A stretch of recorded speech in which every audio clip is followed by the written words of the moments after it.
Hello friends, welcome to my channel The Easy Gate. I am Rahul Gupta.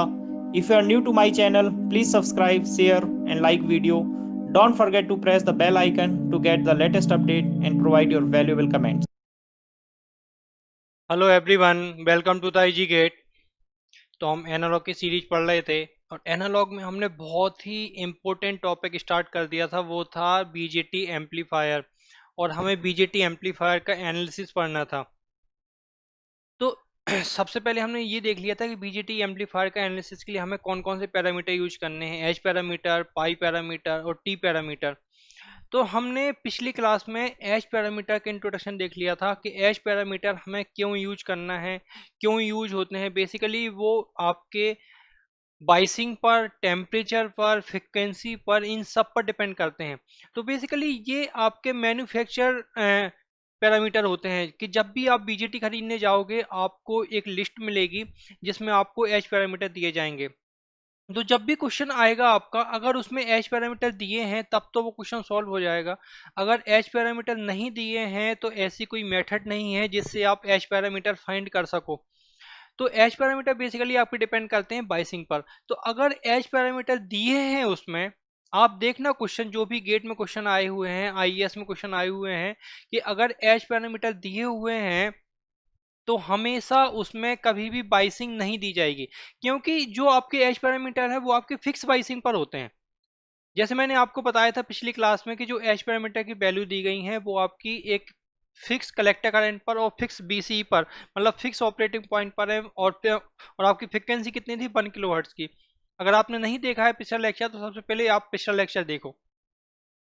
तो आज हम पढ़ने वाले हैं कि किसी एक जनरल बीजेटी का हम एनालिसिस कैसे करेंगे। जनरल का मतलब है कि कोई भी कॉन्फ़िगरेशन हो सकता है। जैसे मैंने आपको पिछली क्लास में बताया था कि आपकी टोटल 4 कॉन्फ़िगरेशन बनेंगे बेसिकली। एक तो आपका common emitter with bypass capacitor, common emitter without bypass capacitor, common emitter sorry common base और कॉमन कलेक्टर, किसी भी टाइप का कॉन्फ़िगरेशन हो सकता है। तो अभी हम जो एनालिसिस पढ़ रहे हैं वो हम 3 कॉन्फ़िगरेशन के लिए पढ़ रहे हैं: common emitter with bypass capacitor, common collector और कॉमन बेस। जो आपका एग्जैक्ट एनालिसिस ये कहलाता है, आपका एग्जैक्ट एनालिसिस। तो मैंने यहाँ पे एक बीजेटी बनाया है जिसमें आपके 3 पोर्ट हैं, 1 2 एंड 3। पहला आपका इनपुट पोर्ट होगा, दूसरा आपका आउटपुट पोर्ट होगा और तीसरा जो होगा वो ग्राउंड पे होगा। मैंने आपको क्या बताया था, जो तीसरा कॉमन होता है वो या तो ग्राउंड पे होता है या फिर नियर टू ग्राउंड होता है।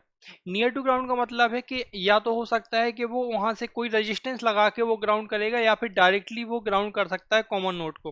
तो ये चीज आपको ध्यान रखती है। तो यहाँ पे हम एक जनरल एनालिसिस पढ़ेंगे। एनालिसिस का मतलब है हमें 4 पैरामीटर फाइंड करने होते हैं। कौन कौन से? Current gain, voltage gain, input resistance और आउटपुट रेजिस्टेंस। तो सबसे पहले तो आपको ध्यान रखना है कि अगर आपको एम्पलीफायर का एनालिसिस अच्छे से करना है, अच्छी कमांड पानी है, तो आपको सबसे पहले तो उसमें आपको नेटवर्क एनालिसिस की कॉन्सेप्ट क्लियर होनी चाहिए। नेटवर्क एनालिसिस की कौन से कॉन्सेप्ट क्लियर होनी चाहिए कि आपको केसीएल केबीएल कैसे लगाना है, वो चीज़ आपको आनी चाहिए। अगर आप वहाँ पे गलती कर दोगे तो फिर आपको एनालिसिस बनना मुश्किल हो जाएगा। तो देखो, बीजीटी एनालिसिस के 2 तरीके होते हैं। एक तो आप एनालिसिस सीखो कि कोई भी आपका सर्किट आया, कैसा भी सर्किट आया, आप उसको ड्रॉ करो और उसका एनालिसिस करो। दूसरा होता है कि उसके आप फॉर्मूले याद कर लो। मैं आपको दोनों तरीके बताऊंगा। मैं आपको फॉर्मूले भी बताऊंगा, आप फॉर्मूले भी याद कर सकते हो, और साथ में आपको एनालिसिस भी आना चाहिए कि हमें एग्जैक्ट एनालिसिस करना कैसे है। देखेंगे, ये हमें बीजेटी दिया है। बीजेटी में 3 नोड है, पहला नोड, दूसरा नोड, तीसरा नोड। अब जो लेक्चर आने वाले हैं बहुत ज़्यादा इंपॉर्टेंट हैं। गेट आईईएस के पर्पज से बहुत ही ज़्यादा इंपॉर्टेंट है, इससे क्वेश्चन आना ही आना है। तो इस लेक्चर सीरीज के साथ जुड़े रहिए और इस चैनल को सब्सक्राइब जरूर करिए। अगर आप नए आए हैं तो इस चैनल को लाइक करिए, सब्सक्राइब करिए और अपने दोस्तों के साथ शेयर जरूर करिए। अगर आप नए आए हैं तभी आप कुछ सीख पाओगे और मुझे उससे मोटिवेशन मिलेगा और मैं आपको और अच्छा कंटेंट देख पाऊंगा। तो ये तो हो गया सिर्फ बीजेटी कि आपको क्या दिया गया है, सिर्फ इतना बीजेटी दिया गया है जो मैं यहाँ पे बना रहा हूँ, देखेंगे। चाहे वो एनपीएन ट्रांजिस्टर हो, चाहे वो पीएनपी ट्रांजिस्टर हो, कैसा भी हो सकता है।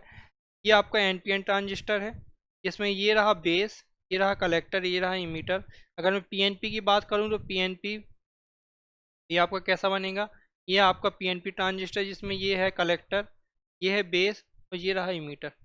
ठीक है, तो हम किसी भी कन्फिगरेशन की बात कर सकते हैं। अगर हम कॉमन इमीटर की बात करेंगे तो पहला नोड कौन सा हो जाएगा, बेस नोड हो जाएगा। दूसरा नोड कौन सा हो जाएगा, आपका कलेक्टर नोड हो जाएगा। और कॉमन क्या हो जाएगा, इमीटर नोड हो जाएगा। अगर मैं कॉमन बेस की बात करूंगा तो इनपुट क्या हो जाएगा, इमीटर हो जाएगा। आउटपुट क्या हो जाएगा, कलेक्टर हो जाएगा। और अगर मैं कॉमन कलेक्टर की बात करूंगा तो इनपुट बेस हो जाएगा, आउटपुट इमीटर हो जाएगा। तो आपको ध्यान रखना है कि कौन सा कन्फिगरेशन। तो अभी तो हम एक जनरल एनालिसिस पढ़ रहे हैं कि ये हो जाएगा आपका इनपुट बी आई, ध्यान से देखेंगे, इनपुट बी आई। ये हो जाएगा आपका output B not, output B not ground के बीच में। ठीक है, अब बीजेटी को हमने कैसे रिप्लेस किया था, इसके एच पैरामीटर से रिप्लेस किया था। तो एच पैरामीटर अगर आपको ध्यान हो, सबसे पहले मैं एक ब्लू पेन से एच पैरामीटर बना देता हूं। यहाँ पे था एच आई, अगर नहीं ध्यान है तो आप सबसे पहले मेरा पहला लेक्चर देखो। ये रहा एच आई, यहाँ पे था plus minus H R into, ये था एच आई, ये था H R into B two. आगे बढ़े, यहाँ पे था एच एफ इंटू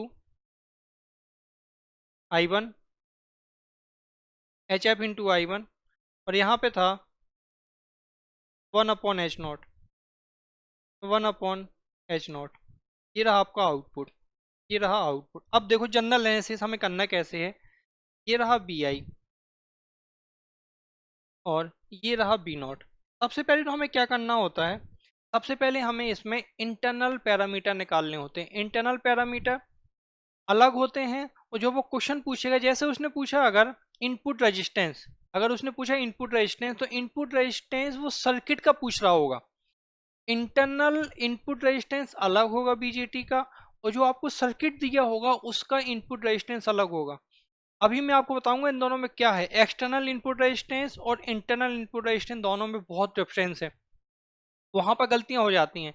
वो आउटपुट रेजिस्टेंस पूछेगा तो इंटरनल आउटपुट रेजिस्टेंस अलग होगा और एक्सटर्नल आउटपुट रेजिस्टेंस अलग होगा। अब इंटरनल वोल्टेज गेन अलग होगा और टोटल वोल्टेज गेन अलग होगा। ये चीजें आपको ध्यान रखनी है। ये तो मैंने क्या बना दिया है, सिर्फ बीजेटी को मैंने रिप्लेस कर दिया उसके एच पैरामीटर से। इतना जो मैं बता रहा हूँ, इतना जो मैंने ब्लू पेन से बनाया है, ये तो क्या है, ये तो सिर्फ इसका बीजेटी का मॉडल है। ये सिर्फ बीजेटी का मॉडल है।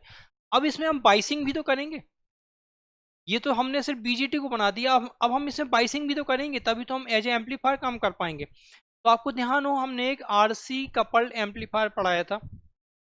आरसी कपल एम्पलीफायर में हम कौन सी बाइसिंग करते हैं, उसमें बेसिकली हम करते हैं सेल्फ बायस सर्किट। तो देखो बाइसिंग आपका कुछ इनपुट पार्ट भी होगा, कुछ आउटपुट पार्ट भी होगा। इनपुट में भी आपकी बाइसिंग होगी, आउटपुट में भी बाइसिंग होगी। तो देखो ये जो मैंने ब्लू पेन से बनाया था, ये तो सिर्फ हो गया आपका क्या, बीजेटी। अब देखो इसमें बाइसिंग होगी तो एक बाइसिंग रेजिस्टेंस होगा, इसको हम बोलेंगे आर एक्स, तो हम बोलेंगे आर एक्स। अभी मैं एक एग्जाम्पल से समझाऊंगा आर एक्स क्या है। एक वोल्टेज सोर्स लगा होगा, external voltage source B S, तो ये हो गया बी एस, और ये हो गया इसका internal resistance R S. Output में भी कुछ बाइसिंग लगी होगी, जिसको हम बोलेंगे आर वाई, जिसको हम बोलेंगे आर वाई। और एक एक्सटर्नल लोड लगा होगा, जिसको हम बोलेंगे आर एल, जिसको हम क्या बोलेंगे, आर एल। ये चीज आपको ध्यान रखनी। अब देखो मैं एक सर्किट बनाता हूं, जो मैंने आपको सबसे शुरुआत में बताया था आरसी कपल एम्पलीफायर। मैं जल्दी से उसको ड्रॉ कर देता हूं, आरसी कपल एम्पलीफायर कैसा था। ये बीजेटी था, मैंने सबसे पहले इसकी बाइसिंग की थी। ये आर ई था, ये ग्राउंड था। ये आर सी था, यहाँ बी सी सी था, ये आर सी था। और यहाँ पे आर वन था, यहाँ पे आर टू था। ये तो हो गई इसका बाइसिंग वाला पार्ट। अब मैंने इसमें क्या लगाया था, इसमें अब मैंने कुछ एसी भी लगाई थी। तो देखो एसी कैसी थी, कि यहाँ पे हमने एक कैपेसिटेंस लगाया था सीई। अगर जिसने वो लेक्चर नहीं देखा है तो सबसे पहले वो लेक्चर देख ले, सीसी। यहाँ पे था एक्सटर्नल लोड रेजिस्टेंस आरएल, और यहाँ पे था कैपेसिटेंस सीएचएस, और ये था बी नॉट। ठीक, यहाँ पे था टीबी, यहाँ पे था आरएस, और ये था बीएस। ये था बी एस, ये था आर एस। तो देखो, जो हम इनपुट रेजिस्टेंस निकालेंगे, इंटरनल इनपुट रेजिस्टेंस अलग होगा और एक्सटर्नल इनपुट रेजिस्टेंस अलग होगा। इतना आपका बीजेटी है। अगर मैं इसको डब्बे में बंद कर दूं, ये आपका इतना बीजेटी है। जब आप इसके इनपुट टर्मिनल से रेजिस्टेंस देखोगे, दिस इज आर आई, और अगर आप यहाँ से रेजिस्टेंस देखोगे तो कुछ आपको और दिखेगा, इसको हम बोलेंगे आर आई डैश। तो एक होगा आपका आर आई, जिसको हम बोलेंगे इंटरनल इनपुट रेजिस्टेंस। तो जब भी वो क्वेश्चन में इनपुट रेजिस्टेंस पूछेगा तो आपको सिर्फ आर आई नहीं निकालना है, आपको आर आई डैश निकाल के आना है। आर आई डैश अभी बताऊंगा आर आई और आर आई डैश में क्या डिफरेंस है और हम कैसे निकालेंगे आर आई से आर आई डैश। अगर वो आउटपुट रेजिस्टेंस पूछे तो आर नॉट ने निकाल के आपको आर नॉट डैश निकालना पड़ेगा। अभी मैं बताऊंगा क्या है। अब देखो, किसी भी सर्किट का आप एसी एनालिसिस कैसे करते हो। एसी एनालिसिस के लिए आपको स्टेप पता होने चाहिए कि एसी एनालिसिस में आपको करना क्या क्या है। देखो, मैं स्टेप लिख देता हूं। पहला स्टेप तो है कि डीसी को डीएक्टिवेट कर देना है। जितनी भी डीसी लगी हो उनको आपको डीएक्टिवेट कर देना है। इसका मतलब वोल्टेज सोर्स को शॉर्ट कर देना है, अगर करंट सोर्स लगे हो तो उनको ओपन कर देना है। अभी यहाँ पे क्या लगा है, एक वोल्टेज सोर्स लगा है बीसीसी, जिसको हम क्या कर देंगे, ग्राउंड कर देंगे। सेकेंड थिंग, कि जो स्मॉल कैपेसिटर है, स्मॉल कैपेसिटर कौन सा था, सी एच एस था, सिर्फ ये वाला शंट कैपेसिटेंस था, इसको हमें ओपन कर देना है। एसी एनालिसिस का मतलब है, जब भी एसी एनालिसिस क्वेश्चन आता है ना, तो वो मिड फ्रिक्वेंसी के लिए आता है। और ये चीज मैं आपको बहुत अच्छे से बता चुका हूँ कि कब कौन सा कैपेसिटेंस कंसिडर होगा, कब कौन सा कैपेसिटेंस ओपन होगा, कब कौन सा कैपेसिटेंस शॉर्ट होगा। अगर आपने नहीं देखा है तो सबसे पहले आप वो लेक्चर देखिए, मैं इसके डिस्क्रिप्शन में भी दे दूंगा, उसका लिंक दे दूंगा, तो आप वहां से देख सकते हो। तीसरा स्टेप होता है कि जो लार्ज कैपेसिटेंस है उनको हमें सॉर्ट करना है। मिड फ्रिक्वेंसी गेन की बात कर रहा हूं अभी मैं, कि लार्ज कैपेसिटेंस को हमें क्या कर देना है, सॉर्ट कर देना। अब देखो, कौन कौन से लार्ज कैपेसिटेंस, सीई, सीबी और सीसी। और स्मॉल कौन से हैं, सीएचएस। देखो, सीबी, सीसी और सीई को मुझे शॉर्ट कर देना है, सीएचएस को मुझे ओपन कर देना है और बीसीसी को ग्राउंड कर देना। सर्किट कैसा दिखेगा, मैं इसी में मिटाता हूं, इसी सर्किट में, कि मैं सबसे पहले बीसीसी को ग्राउंड करूंगा, ग्राउंड कर दिया, ये कर दिया। अब देखो, सीबी को मैं क्या करूंगा, शॉर्ट करूंगा, सीई को मैं क्या करूंगा, शॉर्ट करूंगा, और सीसी को भी मैं क्या करूंगा, शॉर्ट करूंगा। तो देखो, इसको मैंने शॉर्ट कर दिया, इसको मैंने शॉर्ट कर दिया, इसको मैंने शॉर्ट कर दिया। जैसे मैंने सीई को शॉर्ट किया तो आर ई तो डेड हो जाएगा, क्योंकि आर ई के पैरेलल में क्या होगा, एक शॉर्ट सर्किट लाइन होगी, तो आर ई तो खत्म हो जाएगा। नेक्स्ट देखेंगे, अगर मैं बेस बी से देखूं तो बेस बी से लेके ग्राउंड के बीच में आर वन लगा है और बेस बी से लेके ग्राउंड के बीच में आर टू लगा है, मतलब R one R two parallel में दिखने लगे। सर्किट देखो, और ये सी एच एस कैसा हो जाएगा, सी एच एस भी तो ओपन हो रहा है, ये चीज क्या हो जाएगी, ये चीज ओपन हो जाएगी, ये चीज ओपन हो गई। ठीक है, आगे बढ़ेंगे हम थोड़ा। तो देखो सर्किट कैसा बनेगा, मैं सर्किट बना के दिखाता हूँ आपको। ये तो था बीजेटी, ये बीजेटी था, ठीक है, ये डायरेक्टली ग्राउंड हो गया। यहां से लेके यहां तक, बेस से लेके ग्राउंड तक, ये R one parallel R two लग गया, ठीक है। अब देखो, यहाँ पे ये शॉर्ट हो गया, तो ये तो आर एस लगा है और ये पी एस लगा है, ठीक है। आगे बढ़े, ये आर सी भी ग्राउंड है और यहाँ से आर एल भी ग्राउंड हो जाएगा। आप देखो जरा ऊपर, ये शॉर्ट हो गया, आर एल भी ग्राउंड हो गया, तो क्या आर सी और आर एल भी तो पैरेलल में दिख रहे हैं। अगर आप देखो तो इस कलेक्टर से लेके ग्राउंड के बीच में आर सी और कलेक्टर से लेके ग्राउंड के बीच में आर एल, मतलब आर सी और आर एल कैसे हो जाएंगे, पैरेलल में। इनको भी पैरेलल में बना देता हूँ, इसको मिटा के मैं R C parallel R L बना देता हूँ, ठीक है। R C parallel R L हो गया, ठीक है। अब आप ध्यान से सुनेंगे, या तो आप R C parallel R L लिख लो, या फिर अभी थोड़ा सा समझने के लिए आप आर सी को अलग से बना लो। ये मैंने आर सी बना दिया, ये मैंने आर सी बना दी। अब आप देखो, मैं क्या कर रहा हूँ, इतना जो बीजेटी है ना, इसको तो सबसे पहले मैं इसके एच पैरामीटर से रिप्लेस कर रहा हूँ। एच पैरामीटर से रिप्लेस करूंगा तो क्या हो जाएगा, देखेंगे। ये तो रहा H I E, H parameter को मैं ब्लैक पेन से बनाता हूँ, ये हो गया एच आई। यहाँ पे क्या था, यहाँ पे था plus minus H R into B two, ठीक है। यहाँ पे क्या था, यहाँ पे था H F into I one,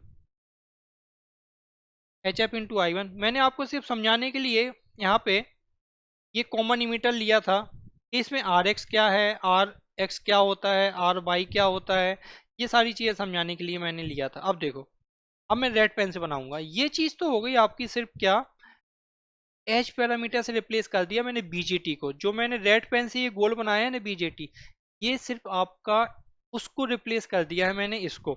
ये हो जाएगा 1/H0, ये हो जाएगा 1/H। अब एक्सटर्नली क्या क्या लगा हुआ, बाइसिंग रेजिस्टेंस अगर आप देखो तो बाइसिंग रेजिस्टेंस लगा हुआ है, एक तो लगा हुआ है R1 पैरेलल R2, जिसको हम क्या बोलेंगे आर एक्स। यही आर एक्स क्या है, R1 पैरेलल R2 है। जो देखो, जो मैंने ऊपर बनाया था आर एक्स, आर एस, ये आप देख रहे हो आर एक्स, तो आर एक्स आपको समझ में आ गया आर एक्स है क्या, आर एक्स है R1 parallel R2। Are Y क्या है, आर वाई होता है आउटपुट नोड और ग्राउंड के बीच में लगा हुआ रेजिस्टेंस। तो देखो आउटपुट नोड और ग्राउंड के बीच में रेजिस्टेंस क्या लगा हुआ है, आरएल को छोड़ के आरसी लगा हुआ है। तो आरसी ही क्या हो जाएगा आपका, आरसी ही आर वाई हो जाएगा, आरसी ही क्या हो जाएगा, आर वाई हो जाएगा। और आरसी और आरएल को मैं पैरेलल कर देता हूँ, उसको लिखता हूँ मैं आर एल डैश। और यहाँ पे लगा है आपका आर एस, और ये लगा है बी एस। आई होप आपको ये छोटा सा पॉइंट समझ में आया होगा, ये छोटा सर्किट समझ में आया होगा। मैं यहाँ पे सारे पॉइंट लिख देता हूँ कि आर एक्स क्या है। तो ये आर एक्स है बाइसिंग रेजिस्टेंस। ये आपको अलग अलग कॉन्फ़िगरेशन में देखना पड़ेगा कि किस कॉन्फ़िगरेशन में इनपुट नोड और ग्राउंड के बीच में रेजिस्टेंस लगा है, डीसी रेजिस्टेंस, बाइसिंग रेजिस्टेंस। तो biasing resistance at input side या इनपुट नोड या इनपुट साइड बोल दो। आर वाई क्या है, R Y is the biasing resistance at output side. R L क्या है, R L is the external load resistance, external load resistance. अगर आपको ये छोटे छोटे पॉइंट समझ में आ गए तो आई होप आपको बीजेटी का एनालिसिस, जो एम्पलीफायर का एनालिसिस है, बहुत सिंपल लगने लगेगा। जो आर एस है वो क्या है, R S is the source resistance, source resistance. यहाँ तक क्लियर हो गया, ये हो गया सोर्स रेजिस्टेंस। अब आगे बढ़ते हैं, अब हम इसके पैरामीटर निकालने की कोशिश करते हैं। तो हमें इतना पता था, ये था अपना बी आई, ठीक है, ये था अपना आई आई बोल लो या फिर आई वन बोल लो, आई आई बोल लो, ठीक है। और ये था अपना आई एल, और ये था अपना बी नॉट, ठीक है। अब देखो, तो हम सबसे पहले निकालने की कोशिश करते हैं current can, current can A I, current can A I. अभी हम ये इंटरनल पैरामीटर निकालना है, अभी हम बताएंगे वहां पे कि एक्सटर्नल पैरामीटर आपको कैसे निकालना है। A I equal to I not बोल दो या फिर आई एल बोल दो अपॉन आई आई, सही है क्या, आई एल अपॉन आई आई, बिल्कुल सही है। आई एल की वैल्यू कितनी होगी, आप देखो इस वाले सर्किट में आपको केसीएल आना चाहिए। केसीएल देखो आप कैसे लगाओगे कि यहाँ से करंट कितनी आ रही है, H F into I one, H F into I one. अब ये करंट कहाँ कहाँ डिवाइड होगी, एक तो 1/H0 में डिवाइड होगी और एक आर एल डैश में डिवाइड होगी।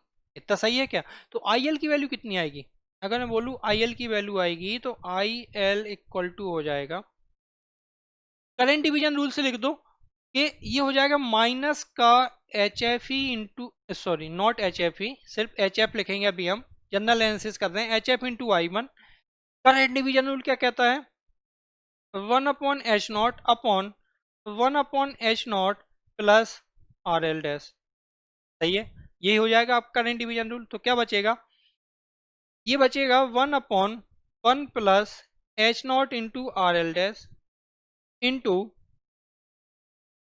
माइनस का H F into I one, ये हो जाएगा आई एल।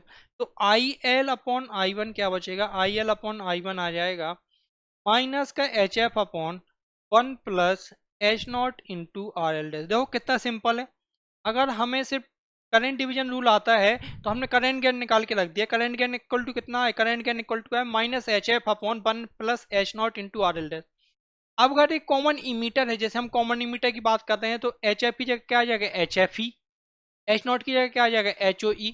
अगर कॉमन बेस होता तो क्या आ जाता है, H F B, H O B, अगर कॉमन कलेक्टर होता तो क्या आ जाता है, H F C, H O C, बड़ा सिंपल हो जाएगा आप तो।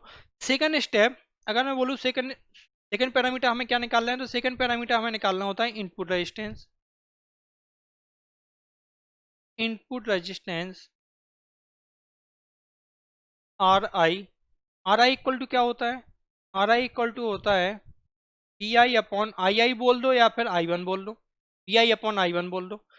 अब ये चीज हम कैसे निकालेंगे, सबसे पहले तो आप इनपुट लूप में केवीएल लगाओ, जो मैंने यहाँ पे बनाया हुआ है ये।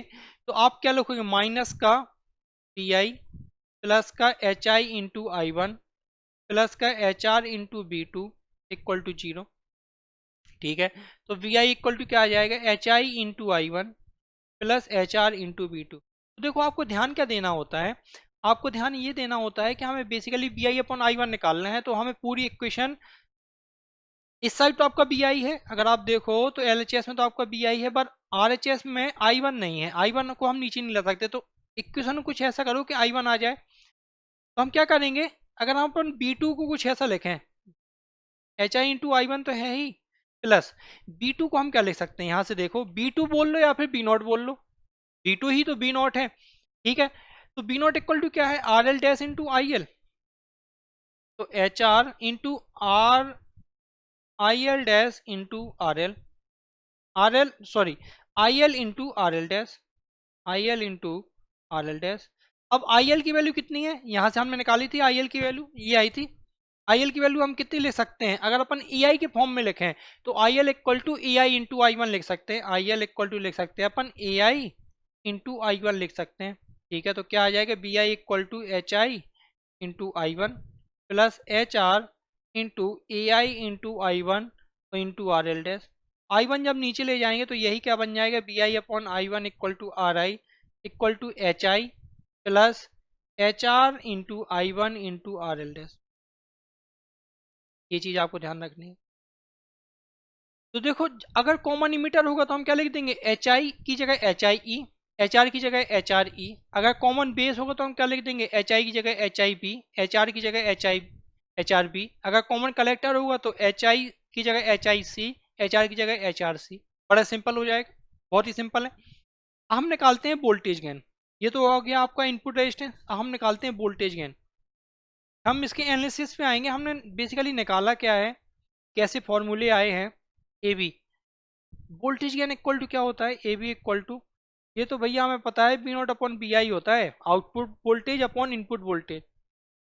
बी नॉट हमें पता है, बी नॉट ही तो बी टू है, V two upon B I. और बी नॉट की वैल्यू हम निकाल चुके हैं, कितनी आई थी, I L into R L dash upon B I. ठीक है, और इसकी वैल्यू हमें पता है कितनी होती है, आई एल की वैल्यू हमें पता है कितनी, हमने निकाली थी आई एल की वैल्यू। आई एल की वैल्यू अगर आप देखो तो आई एल की वैल्यू हमने निकाली थी माइनस का H F into I one, minus का H F into I one.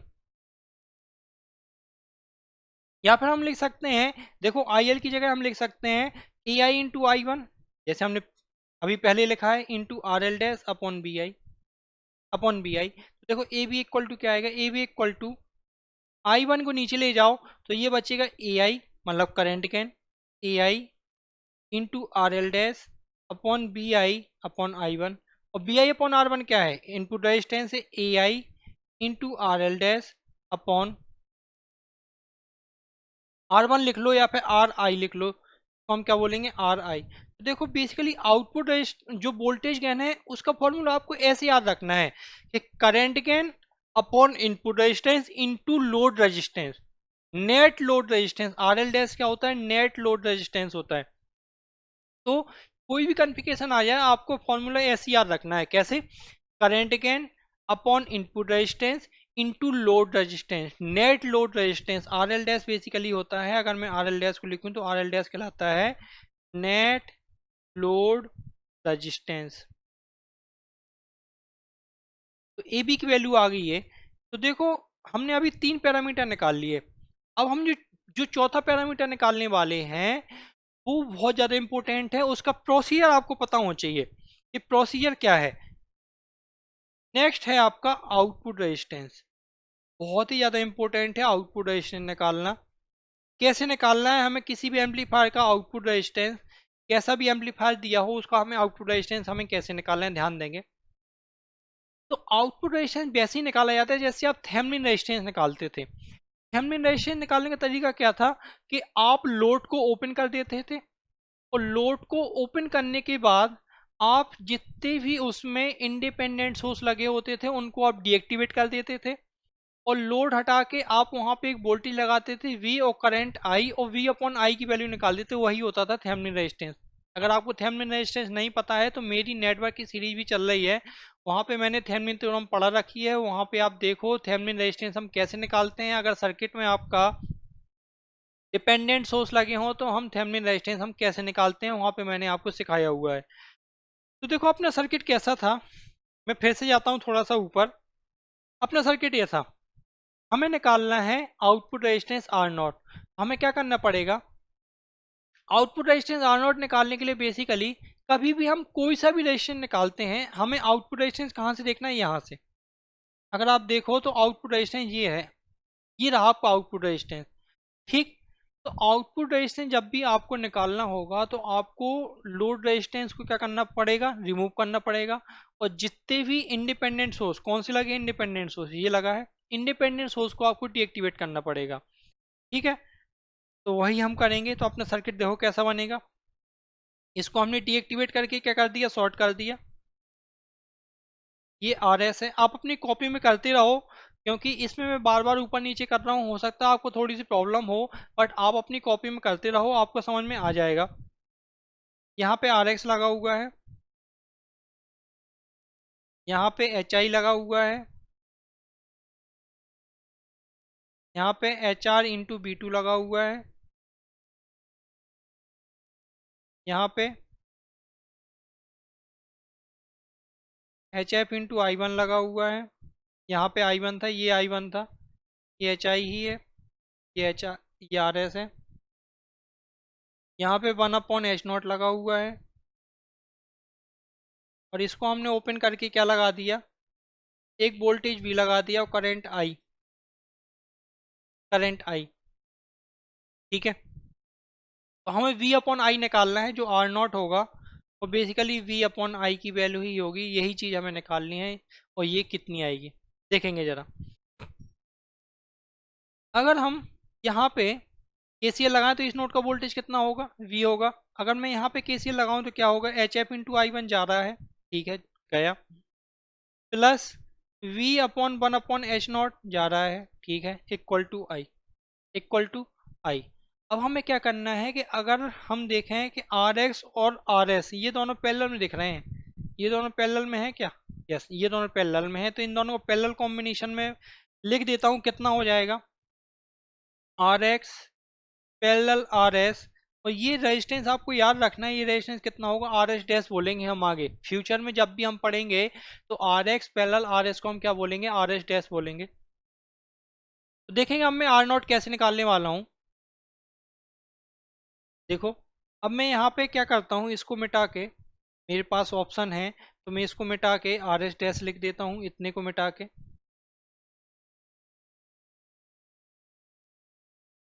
इतने को मिटा के मैं क्या लिख देता हूँ, आर एस डैश, मैंने आर एस डैश लिख दिया।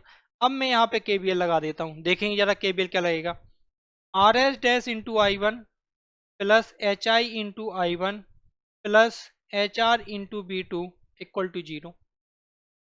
यहाँ से अगर मैं आई वन की वैल्यू निकालूँ तो कितनी आएगी, R S dash plus H I, और इस साइड जाएगा ये तो माइनस का H R into B two. तो R S dash, sorry, I one upon B two कितना आ जाएगा, अगर मैं यहाँ पे I one upon B two निकालूँ तो कितना आएगा, I one upon B two equal to minus का H R upon R S dash plus H I. अब मैं जाता हूँ इस वाले इक्वेशन पे, इसको बोलता हूँ इक्वेशन नंबर वन। अब मैं जाता हूँ इस वाले इक्वेशन पे, आई वन से क्या करता हूँ मैं डिवाइड करता हूँ, बेसिकली मुझे क्या निकालना है, मुझे निकालना था इसमें रेजिस्टेंस बी अपॉन आई, तो मैं बी से डिवाइड कर देता हूँ तो क्या बचेगा, ये बचेगा H F I one upon V from equation number one, from equation number one, ये बचेगा H F I one upon V, और बी से बी चला जाएगा प्लस एच नॉट बचेगा equal to I upon V. और आई अपॉन बी क्या हो जाएगा, यही 1/r0 बचेगा, 1/r0 equal to H0 plus HF। और I1/V, V लिख लो या B2 लिख लो, इसकी वैल्यू कितनी आ गई है, जो V है वही B2 है। तो I1/B2 की वैल्यू आ गई है माइनस का HR upon RH dash plus HI। तो अगर मैं 1/R0 की वैल्यू निकालूं, ये क्वेश्चन पूछा गया है आपके एग्जाम में, HR into H F divide by RH dash plus HI।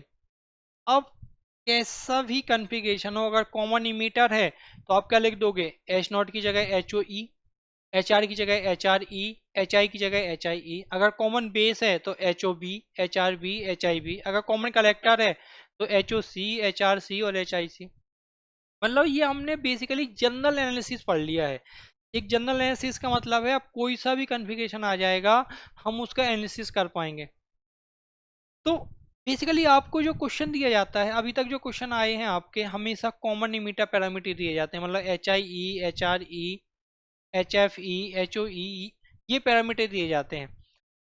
अगर आपको एग्जैक्ट एनालिसिस करना है कभी, जो आपके कन्वेंशनल क्वेश्चन में आ सकता है, अगर आपको एग्जैक्ट एनालिसिस करना है तो आपको कन्वर्जन फॉर्मूले पता होने चाहिए कि आपके वो कन्वर्जन फॉर्मूले क्या होंगे। कि अगर आपको एच एफ ई दिया है तो एच एफ बी कैसे निकालोगे, अगर आपको एच आई ई दिया है तो एच आई बी कैसे निकालोगे, अगर आपको एच आर ई दिया है तो एच आर बी कैसे निकालोगे, या फिर एच आर सी कैसे निकालोगे, कॉमन कलेक्टर कैसे निकालोगे, कॉमन बेस कैसे निकालोगे। तो ये मैं आपको फॉर्मूले, कन्वर्जन फॉर्मूले बता देता हूँ, कन्वर्जन फॉर्मूले कैसे हैं। कन्वर्जन फॉर्मूला सबसे पहले देखते हैं अपन, common emitter to common collector. Common emitter से कॉमन कलेक्टर, कि आपको अगर एच आर ई या फिर एच एफ ई या फिर एच ओ ई दिया है तो आप कॉमन कलेक्टर की पैरामीटर कैसे निकालोगे। मतलब आपको निकालना है H F C, H I C, H R C और एच ओ सी। तो आप कैसे निकालोगे, माइनस का 1 प्लस एच एफ ई किसके बराबर होगा, एच एफ सी के बराबर। एच आई ई और एच आई सी की वैल्यू लगभग लगभग बराबर होती हैं। एच आर सी क्या होता है, 1/HR E के बराबर होता है। और एच ओ सी HOE के बराबर होता है। और अगर मैं बोलूँ यहाँ पे कॉमन बेस, कॉमन इमीटर से कॉमन बेस जाना है, तो अब हमें क्या निकालना होगा, अब हमें निकालना होगा HFB, HIB, HRB और HOB। हम कैसे निकालेंगे, HFB इक्वल टू होता है माइनस का HFE अपॉन 1 प्लस HFE। ध्यान रखना है ये फॉर्मूले, फॉर्मूले अगर आपको याद हो गए तो बड़ा इजी हो जाएगा आपको एनालॉग की क्वेश्चन सॉल्व करना। H I B equal to क्या होता है, H I E upon 1 plus HFE। H R E B equal to क्या होता है, HOE अपॉन 1 प्लस HFE। और H O B equal to क्या होता है, H O B equal to होता है HIE HOE upon 1 plus HFE minus का HRE। अगर आपको ये फॉर्मूले याद हो गए तो कभी गेट के क्वेश्चन में तो नहीं पूछा गया है, मैं श्योर बता रहा हूँ, आज तक गेट के क्वेश्चन में कभी इन फॉर्मूलों का यूज नहीं हुआ है। बट आप जब सेमेस्टर एग्जाम देते हो, सेमेस्टर एग्जाम में भी ये फॉर्मूले यूज होंगे। जब आप कन्वेंशनल एग्जाम दोगे, किसी भी एग्जाम का कन्वेंशनल कोई भी पेपर होगा तो उसमें आपको ये फॉर्मूले यूज हो सकते हैं। गेट में कभी भी ये फॉर्मूले यूज नहीं हुए हैं, ये श्योर है, आज तक कभी इन फॉर्मूलों का गेट में यूज नहीं हुआ, गेट के एग्जाम में कभी यूज नहीं हुआ है। तो बेफिक्र रहिए आप, गेट के एग्जाम में आपके कभी ऐसा यूज नहीं होने वाला है। अब मैंने आपको शुरुआत में बताया था कि हमने जो पैरामीटर निकाले हैं, अभी हमने निकाला है क्या क्या निकाला है, इंटरनल पैरामीटर निकाले हैं, internal input resistance, internal output resistance, internal voltage gain, internal current gain. अब क्वेश्चन में अगर आपको इनपुट रेजिस्टेंस पूछेगा सिर्फ, तो इनपुट रेजिस्टेंस का मतलब इंटरनल इनपुट रेजिस्टेंस नहीं है, उस सर्किट का इनपुट रेजिस्टेंस कितना होगा जो आपको क्वेश्चन में दिया गया है। तो देखो मैं आपको एक जनरल एनालिसिस बताता हूँ, हर जगह आपको एप्लीकेबल होगा। कि ये बीजेटी है, अभी तक हमने क्या निकाल लिया, जो इनपुट से लेके ग्राउंड के बीच में है वो आर आई है, जो आउटपुट से लेके ग्राउंड के बीच में है वो आर नॉट है। ठीक है। अब एक्सटर्नली क्या लगा था, यहाँ पे आर एक्स लगा था। और यहाँ पे आर वाई लगा था, आपको ध्यान हो अगर, ये आर वाई लगा था। बाइसिंग हमने इतनी की थी, तो जो आपका आर आई डैश होगा और यहाँ से आर नॉट डैश होगा, ये हो गए आपके एक्सटर्नल इनपुट और आउटपुट रेजिस्टेंस। जब भी आपको क्वेश्चन में पूछेगा इनपुट रेजिस्टेंस निकालो, तो सिर्फ आपको आर आई नहीं निकालना है, आपको क्या निकालना है, आर आई डैश निकालना है। जब भी वो क्वेश्चन में पूछेगा आउटपुट रेजिस्टेंस निकालो, तो आपको आर नॉट नहीं निकालना है, आपको आर नॉट डैश निकालना है। तो R I dash equal to क्या होगा, R I dash equal to R I parallel में आर एक्स। अब आर एक्स आपको पहचानना पड़ेगा कि आर एक्स बेसिकली है क्या, कि बाइसिंग इनपुट बाइसिंग रेजिस्टेंस में आर एक्स क्या है, इनपुट नोड और ग्राउंड के बीच में कौन सा रेजिस्टेंस लगा हुआ है। और जो आर नॉट डैश होगा वो होगा R naught parallel R Y. R Y आपको पहचानना पड़ेगा कि आउटपुट नोड और ग्राउंड के बीच में कौन सा बाइसिंग रेजिस्टेंस लगा हुआ है। लोड रेजिस्टेंस अलग है और बाइसिंग रेजिस्टेंस अलग है। तो ये आपको सर्किट को देखकर पहचानना पड़ेगा, सर्किट में क्या क्या दिया हुआ है, आर एक्स क्या है, आर वाई क्या है। आप आर आई और आर नॉट तो निकाल लोगे फॉर्मूले से, ठीक। तो आपने एक्सटर्नल इनपुट रेजिस्टेंस निकाल लिया, एक्सटर्नल आउटपुट रेजिस्टेंस निकाल लिया। नेक्स्ट है आपका कि अभी हमने क्या निकाला था, A V equal to V naught upon B I निकाला था। बट जो नेट इनपुट था वो बी आई नहीं था, नेट इनपुट तो बी एस था। तो अब जो आपसे पूछेगा ए बी एस कहलाता है नेट आउटपुट या फिर नेट वोल्टेज गेन,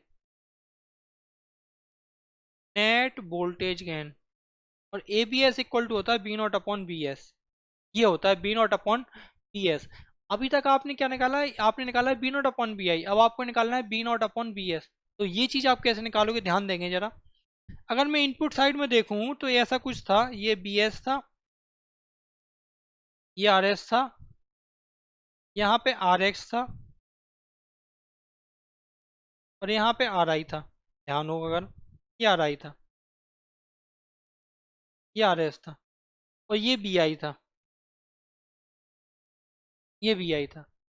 तो देखो आर आई और आर एक्स तो क्या है पैरेलल में, और इसको मैं क्या लिख सकता हूँ, आर आई डैश लिख सकता हूँ। तो अगर मैं इसको मिटा भी दूँ आर आई को, तो इसको मैं लिख सकता हूँ आर आई डैश।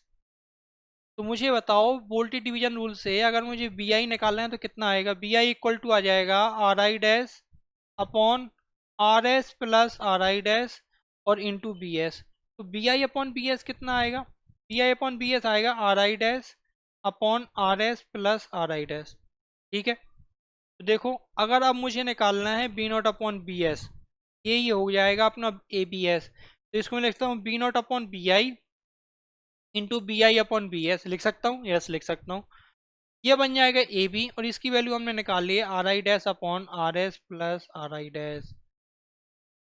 तो ये चीज आपको ध्यान रखनी है कि जब भी वो वोल्टेज गेन पूछेगा तो आपको सिर्फ ए बी निकाल के नहीं आना है, आपको ए बी एस निकालना है।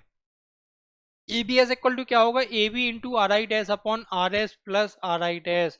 तो आई होप आपको ये सारे फॉर्मूले क्लियर हुए होंगे कि हमने डेरिवेट कैसे किए। तो एक तो आपको एनालिसिस याद रखना है कि एनालिसिस कैसे आया है, दूसरी चीज आपको फॉर्मूले भी याद रखने हैं कि R I dash equal to क्या होगा, R I parallel R X. A B S equal to क्या होगा, A V R I dash upon R S plus R I dash. R naught dash equal to क्या होगा, R naught parallel R Y. तो R Y क्या है, are x क्या है, ये चीज आपको क्लियर होनी चाहिए बहुत अच्छे से। आई होप आपको ये छोटा सा एनालिसिस समझ में आया होगा, ये कहलाता है आपका एग्जैक्ट एनालिसिस। एग्जैक्ट एनालिसिस का मतलब है कि इसमें हमने किसी भी पैरामीटर को इग्नोर नहीं किया है। अब हम पढ़ने वाले हैं जो गेट में है, जो गेट के सिलेबस में है वो है आपका अप्रोक्सीमेट एनालिसिस। और अप्रोक्सीमेट एनालिसिस करते हैं हम कॉमन इमिटर कॉन्फ़िगरेशन से। वो मैं आपको बताऊंगा कॉमन इमिटर कॉन्फ़िगरेशन से हमने क्यों किया है उसको, और अप्रोक्सीमेट एनालिसिस कैसे होता है। अब हम सारे फॉर्मूले याद रखेंगे एक एक करके। तो हम एक एक करके सारी कॉन्फ़िगरेशन का एनालिसिस करेंगे, वो भी अप्रोक्सीमेट एनालिसिस, और उनके फॉर्मूले याद रखेंगे। तो टोटल कॉन्फ़िगरेशन मैंने आपको कितने बताए थे, टोटल कॉन्फ़िगरेशन मैंने आपको बताए थे चार, common emitter with bypass capacitor, common emitter without bypass capacitor, common base और कॉमन कलेक्टर। तो ये जो आपको आज मैंने बताया है वो है एग्जैक्ट एनालिसिस। मतलब जब भी आपका कभी एग्जैक्ट एनालिसिस से क्वेश्चन आएगा तो आपको यही मेथड ही फॉलो करनी है। फाइन।